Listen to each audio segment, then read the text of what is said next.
Good evening, everyone. Thank you. So, what are you doing? How are we doing it?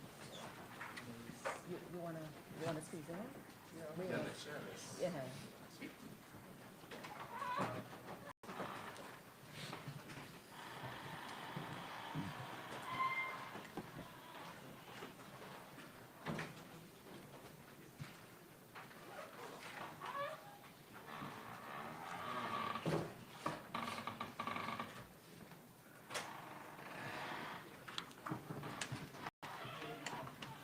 Oh, yeah.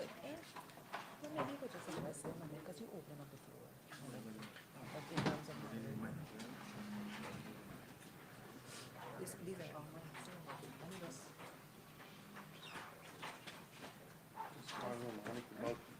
just project your voice.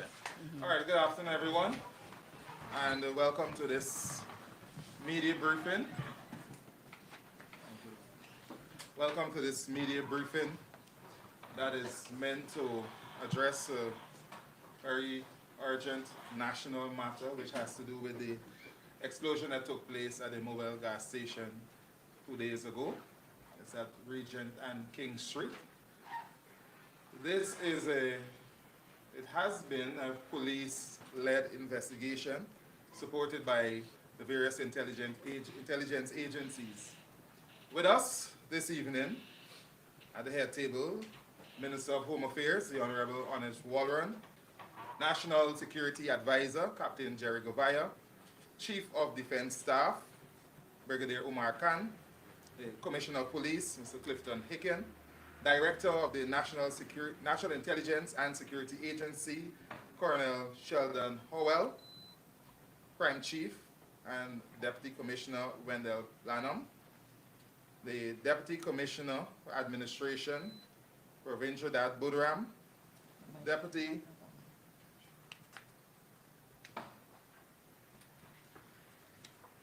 Commissioner of Operation Errol Watts, Deputy Commissioner Simon McBean, and he's the commander of the Regional Division 4A, and the head of Special Branch, Senior Superintendent Prem Narain. Just to establish the framework for this afternoon's media briefing, the Commissioner will first offer a statement, and then we will open the floor for questions. When the Commissioner is done, I will revisit this in terms of the protocol that we will work with for this evening's media briefing. Of course, we want to be able to get in as many questions as possible, but within a reasonable time frame.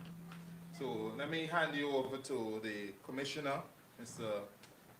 Hicken. Good afternoon, and thank you for meeting the standard protocols that were established. Honorable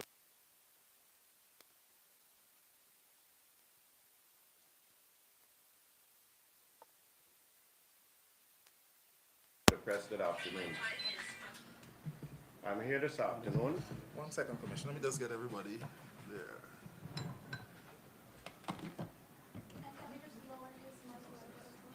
Sure. So this is. You go ahead. Just want to make sure.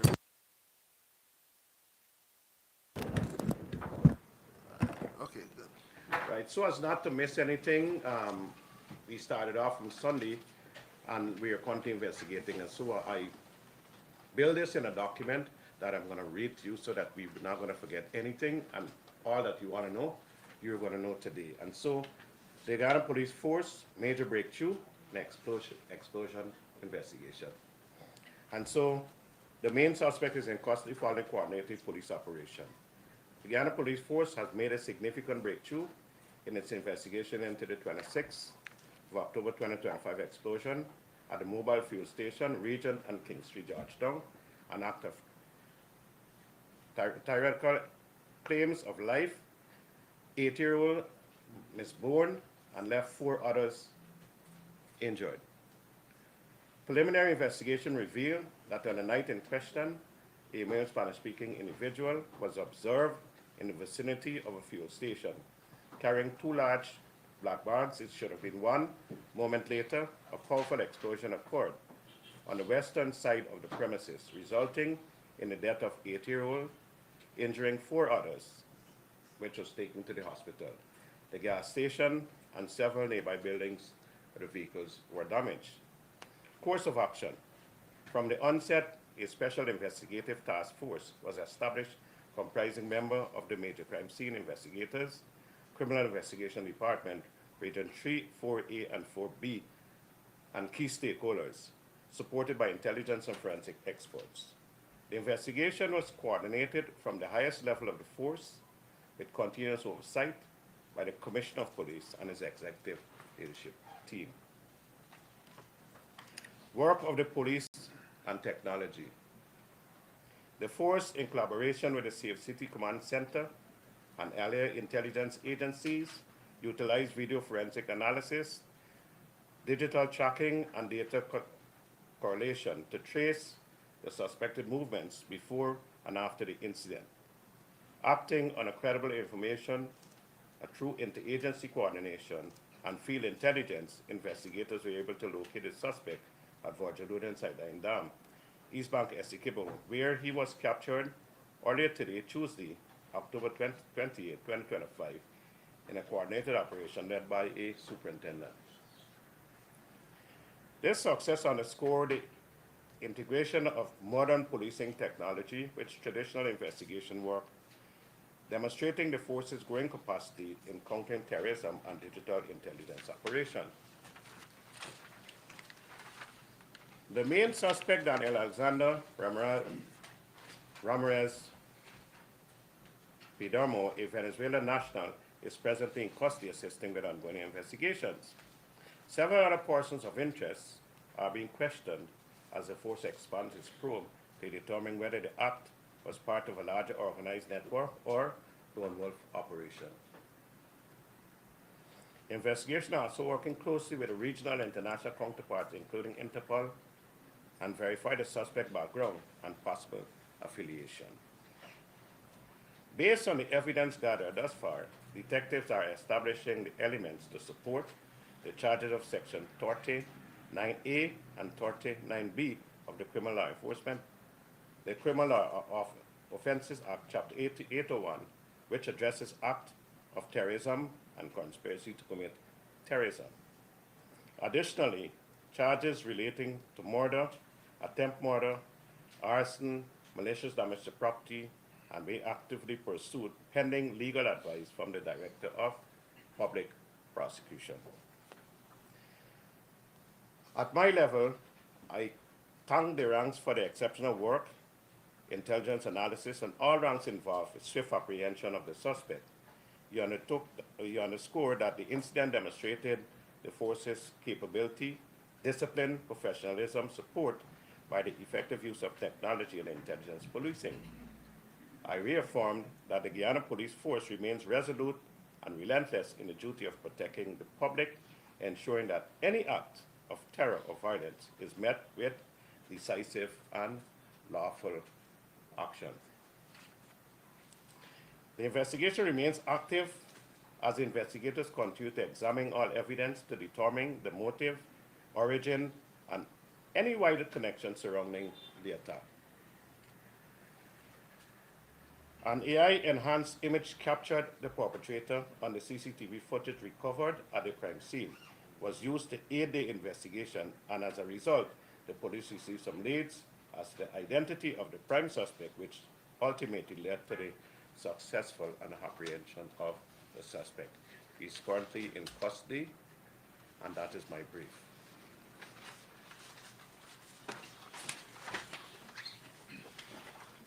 All right, thank you very much, Okay, okay. Commissioner. We will now open the floor for questions, but before we do that, you're all experienced and you know the protocol. You identify yourself, media house, your name, media house you represent, and we want to try to get through the questions, or enough questions, so we'll move around as best as we can. All right, go ahead. Good night, Natasha Logan, NCN News. Guyana is receiving, prior to 2020, Commissioner, Spanish-speaking immigrants and Minister, at the time when the world responded collectively to humanitarian crisis in Venezuela. What steps have been taken to monitor the migrant presence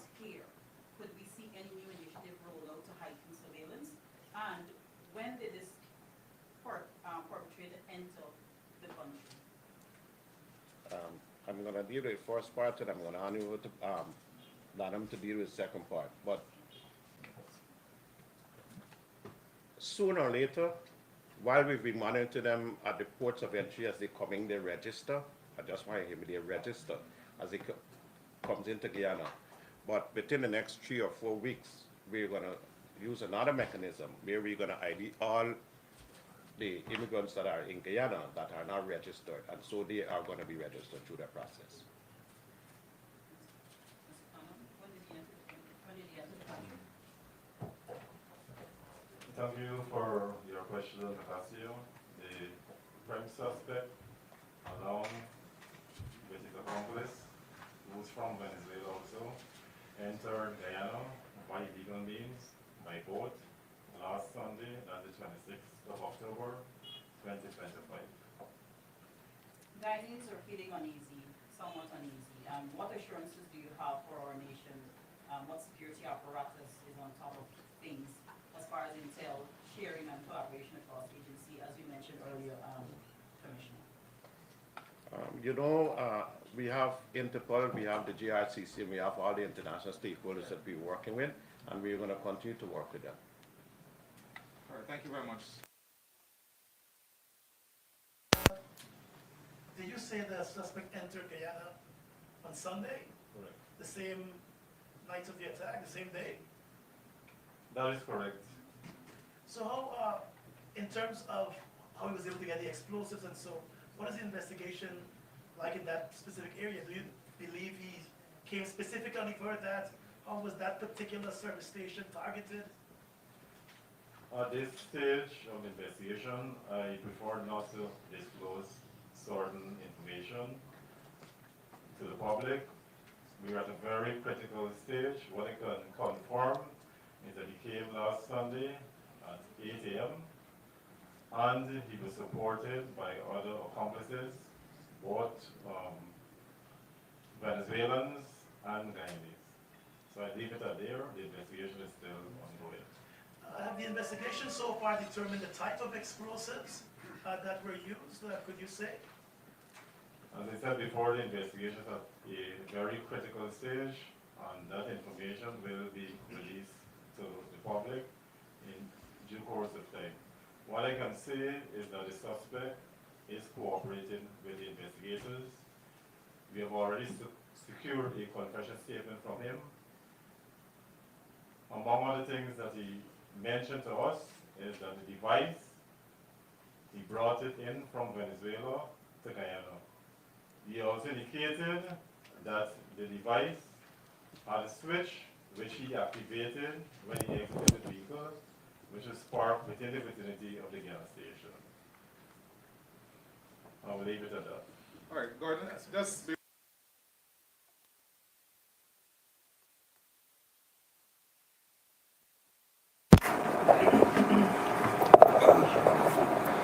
just so that we could accommodate everybody, we'll try to see if we can keep it to 2 questions. That's fair. Thank you. Travis Chase, Nightly News. In March of 2025, the former Home Affairs Minister said that there are several sleeper agents from Venezuela in Guyana. I'd like to know what was done since then with that information. And secondly, were any other successful laboratory analysis yielded?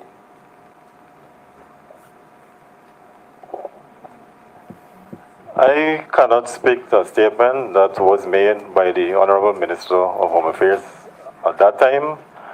What I can say is that the previous incident that we had, that matter is currently engaged in the attention of the court, and as a result of that, I have to be very circumspect with what I say. I do not want to be in any breach of the court procedure. Go ahead. Naomi Paris for the Guyana Chronicle. Specifically to the crime-fighting technology, could you walk us through what apparatus was used to get us to this point? Also, for beefing up the country's national security, how would you describe the role of the public in crime fighting? And do you think that we are where we should be? And what should the public posture be?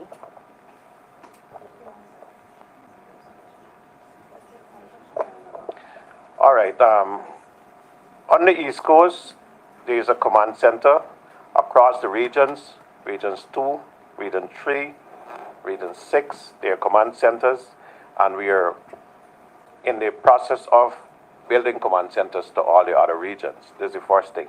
Secondly,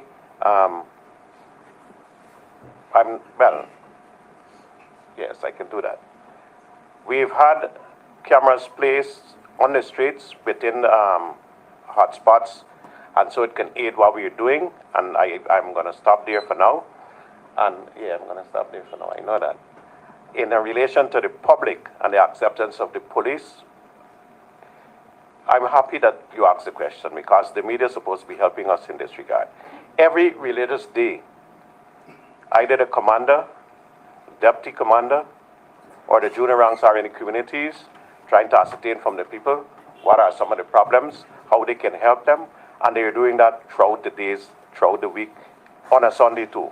And so we're going to keep at that until the crowd understand, or the public understand, that we are here to support them. And so I think we're being supported by some communities already, but we need to focus on the others, and I think that's a work in progress. Final question from Travis, and then we'll come to Dennis. Mr. Blanham, you said that the suspect is cooperating with investigators. How were you able to interact with him? Does he speak English as well? We have a translator who's assisting the investigators during the course of the investigation. I'll leave it at that. Trisha Silvers, Guyana Times. You said that the suspect is cooperating with the police as it relates to the investigation. Are there any details about, or established details about the motive behind the attack? As I said, at this point in time, I prefer not to disclose anything pertaining to motive during the course of this investigation. When we're in a position to do so, we will divulge that information to members of the media. Or Dennis? Dennis, I will come back to you. Dennis Shabral, Airways. Mr. Blanham, can you see whether any other types of explosive related material were found at places that the gentleman may have visited? And can you also say whether he was trained militarily? And thirdly, sir, even as the two images were released to the public earlier today, there is some skepticism among members of the public about whether indeed this was the person who indeed committed the crime. Why are you so certain that he is the person who actually committed the offense? And to the minister, as I have the microphone, when persons come to Guyana, are they fingerprinted as part of the processing? And in the application for visas and extensions of stay, are they fingerprinted as well? Right. Mrs. Shabral, first and foremost, as I said, we are still interviewing the suspect. As we speak, what we were able to confirm is that he has some affiliation with a gang in Venezuela known as R. R is linked to the Sindicato gang. Secondly, the issue of identification, there's no issue about identification. The issue of identification does not exist. The prime suspect was positively identified by one of his accomplices. More so, the suspect, as I mentioned before, confessed to his involvement in this particular crime. There is no issue about identification any longer. Thank you. Shania Prasad, DPI. Can you get an update? Yeah, we just have two. Dennis went beyond his quote about the try to treat the questions. Yes, just so Minister's going to respond, and then we're going to come back to you.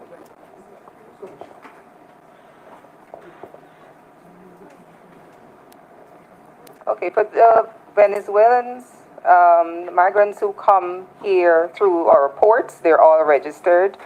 The details are taken. However, we have acknowledged that the borders are porous, and some people do enter illegally, And to address that, the government has launched the EID program. And what will happen is that we will have cards, this program has already started, has already been rolled out. We have cards for citizens and we have cards for non-citizens.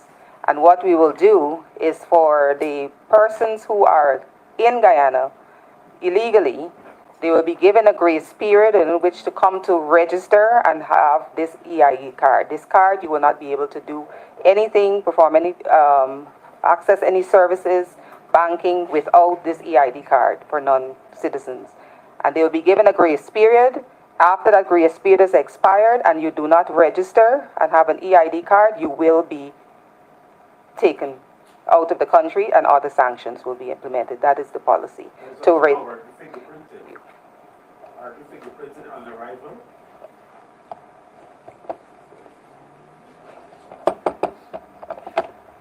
Registration, Shabran. They registered and so the prints will be taken. All right. Go ahead. Yeah, Shanai Prasad, DPI. Can we get an update on the other victims of the incident?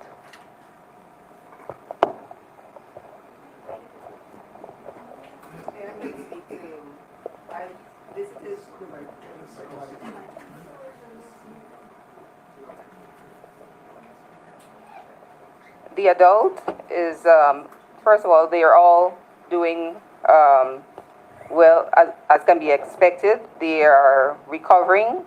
The two children have been able to start eating. They're still hospitalized and they're going to be kept in the hospital for a few more days. And the adult has a fracture and she's expected to be released in a day or two. And the other children are currently out of surgery. The plastic surgeon is looking at the child who had many lacerations and as a result of glass. And but they are all recovering well. All right. Thank you.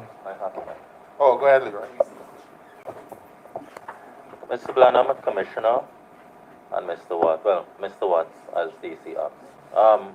Leroy Smith, Big Smith Newswatch. Mr. Watts, could you say what systems are in place to safeguard the life and limb of our men and women in uniform and the police station and or wherever this suspect and his associates are being held at this time? Given the nature and the seriousness of this offense and us seeing what they're capable of, what systems are in place to take care of our men and women dealing with this investigation? Leroy, we are in an operation mode at the force, and it's obvious that if we're keeping high-profile business at the station, we will have to beef up the station. Generally, across and if you move across the country, immediately after this press statement we have here, you're going to see increased police on the road, but you're going to see police and soldiers on the road, and we've beefed up all the border locations in terms of policing and the rest of areas that we. And if you roll on the road tonight, you're going to see patrols on the road too. And so, yes, we've beefed up all the regions to ensure that the police are comfortable, the police are safe, but more importantly, the public are safe. But at the stations, we are comfortable in that regard with the SOPs we put in place. Is the force in line? No. All right, so we're going to take maybe 4 questions more before we round up. Right? I prefer, we'll go to, all right, I'll take you, Tricia, and then we'll come to you. All right. Oh, let's take Tricia, and then we're going to go across and we'll come back to you, Natasha. Yeah. All right, let me just... All right, just go ahead, just make it quick. All right, so sorry. Following law enforcement judicial process, does the suspect have an attorney present during questioning, or has he requested legal representation? 1, and 2, how are the families affected by this tragedy being supported? And what message do you have to deter anyone who might consider engaging in such heinous act? I can answer the first question. It is by way of procedure, whenever we put an allegation to a suspect who is in police custody, we would normally inform him of his rights. One of those rights is for him to have his attorney present when making a statement to the police. He was given that option and basically declined. All right, go ahead, Tricia, and then we'll come to you. Come here, and then we're going to come back. Yeah, the No second question, problem. the minister. Go ahead, minister. Yes, we have assured, first of all, little Soraya's mother, her name is Samantha Bourne. I've spoken with her. We've given a pledged government's support in whatever regards in terms of when she wishes to lay Soraya to rest and other kinds of support. We've already started and we've assured her, will continue to assure her of our support, and also in relation to the parents and the family of the two children who are hospitalized. It's a family unit, and we will continue to support. They're getting support through Human Services, and the Minister of Education has also reached out to them.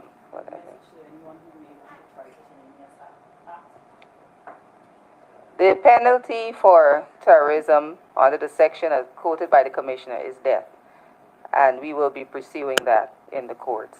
We will be making a case for the death penalty. All right, Tricia, yes. It was mentioned that there are several persons in custody. Can you say if the accomplices are also assisting with this investigation as it relates to cooperating? You said you got a confession statement from the prime suspect. And lastly, given that Guyana would have encountered prior attacks from the gang that was mentioned, can you say if the Guyana Police Force is concerned? Will we heighten our presence as relates to gang members, not only in the hinterland region, now that something has happened in central Georgetown? We have 9 persons in police custody, and they're all cooperating with the detectives. You asked whether we're concerned. We are always concerned when we have these sorts of attacks. And attacks of this nature, they're not only perpetrated in Guyana. I recently came back from an Interpol organized conference.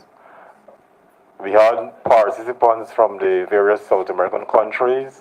Guyana, we made our position clear that we need to have more collaboration and cooperation, especially as it relates to exchanging information on individuals who are part of these organized criminal groups. For example, the Sindicato is another group in Venezuela that is creating havoc in other countries. That's the Tren Diagua. So we are very concerned whenever we have incidents of this nature. Before we wrap up, sir, a quick Just not Gordon, just the previous attacks, the one at GPL and the one at the police station. And Mr. Hicken, quickly, I know you were Gordon. signals to wrap up. Yes. The chief immigration officer, that's you. There were a group of British nationals, Muslim British nationals, who were detained at the airport and denied entry. Could you say why that was done? I think yesterday or today that took place. Muslim British nationals, they were sent back to Trinidad where they came from. No. But this, Gordon, I'm going to speak to you on another occasion, but this we're dealing with. What transpired? I'm going to speak to you. I just said that. Don't talk to me. Don't talk to the press. all right, we're just trying to focus. Yeah, we're just trying to focus on. Right. So you have to, Gordon. Muslim nationals, there were British Gordon. nationals who were denied entry. All right, we're just trying to keep the focus on this investigation. Commission, well, he's just committed to communicating. He could have in 3 years. All right, Commissioner, you can. Mr. Grant, Chief, on the links to the other 2 incidents. Yeah. Remember we're rounding up. So let's deal with this question. I understand that it's a good opportunity, but let's let the crime chief deal with the question. Right, let him respond. Right, give him an opportunity to respond. Right. Go ahead. He's not evading, he's right here. Right? Go ahead. Okay, go ahead, Commissioner. Go ahead, crime chief. Sorry. Go ahead. As I said, Mr. Cabral, the investigation is still at a very critical stage, and as the investigation unfolds, certain information we will share with members of the media.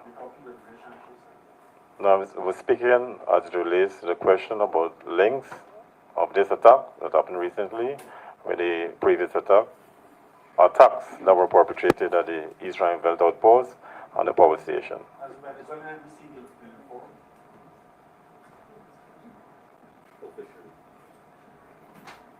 The Foreign Secretary, Mr. Robert Prasad, he and I spoke last evening, and he gave me the assurance that he will inform his counterparts locally and overseas. And I must say that I've seen a document whereby persons outside of our jurisdiction will have circulated the wanted bulletin of this individual. So we are getting the assistance that we need.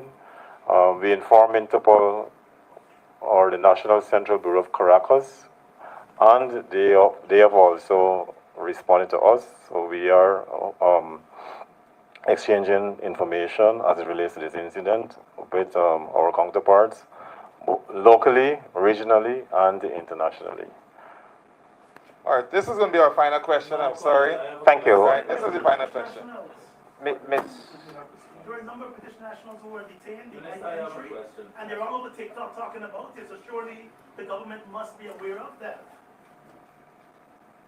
All right, let's just take this question from Travis, and then we'll Let me wait until the minister answers the question. I'll wait.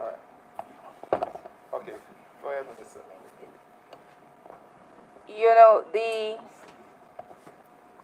we have decided to engage the press on this particular issue that the public are concerned about.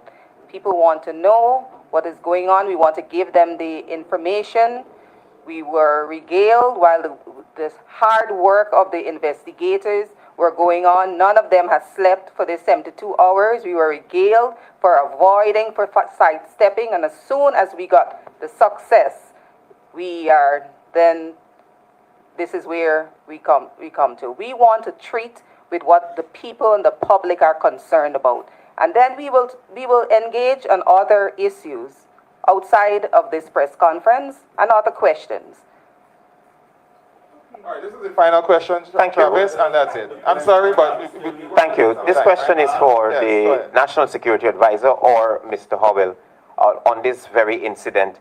Is there a construction or a reconstruction of the security sector standard counter-terrorism operations?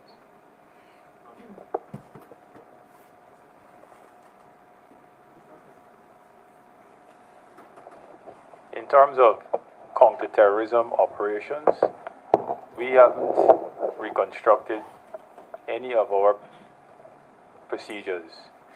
The Guyana Defense Force the Guyana Police Force rather, is the lead on any internal security matter, and that is what happened in this case as well. I want to see and follow up from the Honorable Minister that today the Guyana Police-led operation had a significant breakthrough in a very important security matter in protecting our people. And within this room and this environment, we expect or reasonably expect that we would applaud the efforts by the police force in having this breakthrough. And it was done so because of the capacity building and the human capital investment that was made over the years for us to come and to this point to solve a matter, an ongoing matter. And we've leveraged an integrated approach combined with technological assets and our human intelligence capability throughout this country within the last couple of years to the point where we are able to quickly have real-time situational awareness and quickly solve matters. And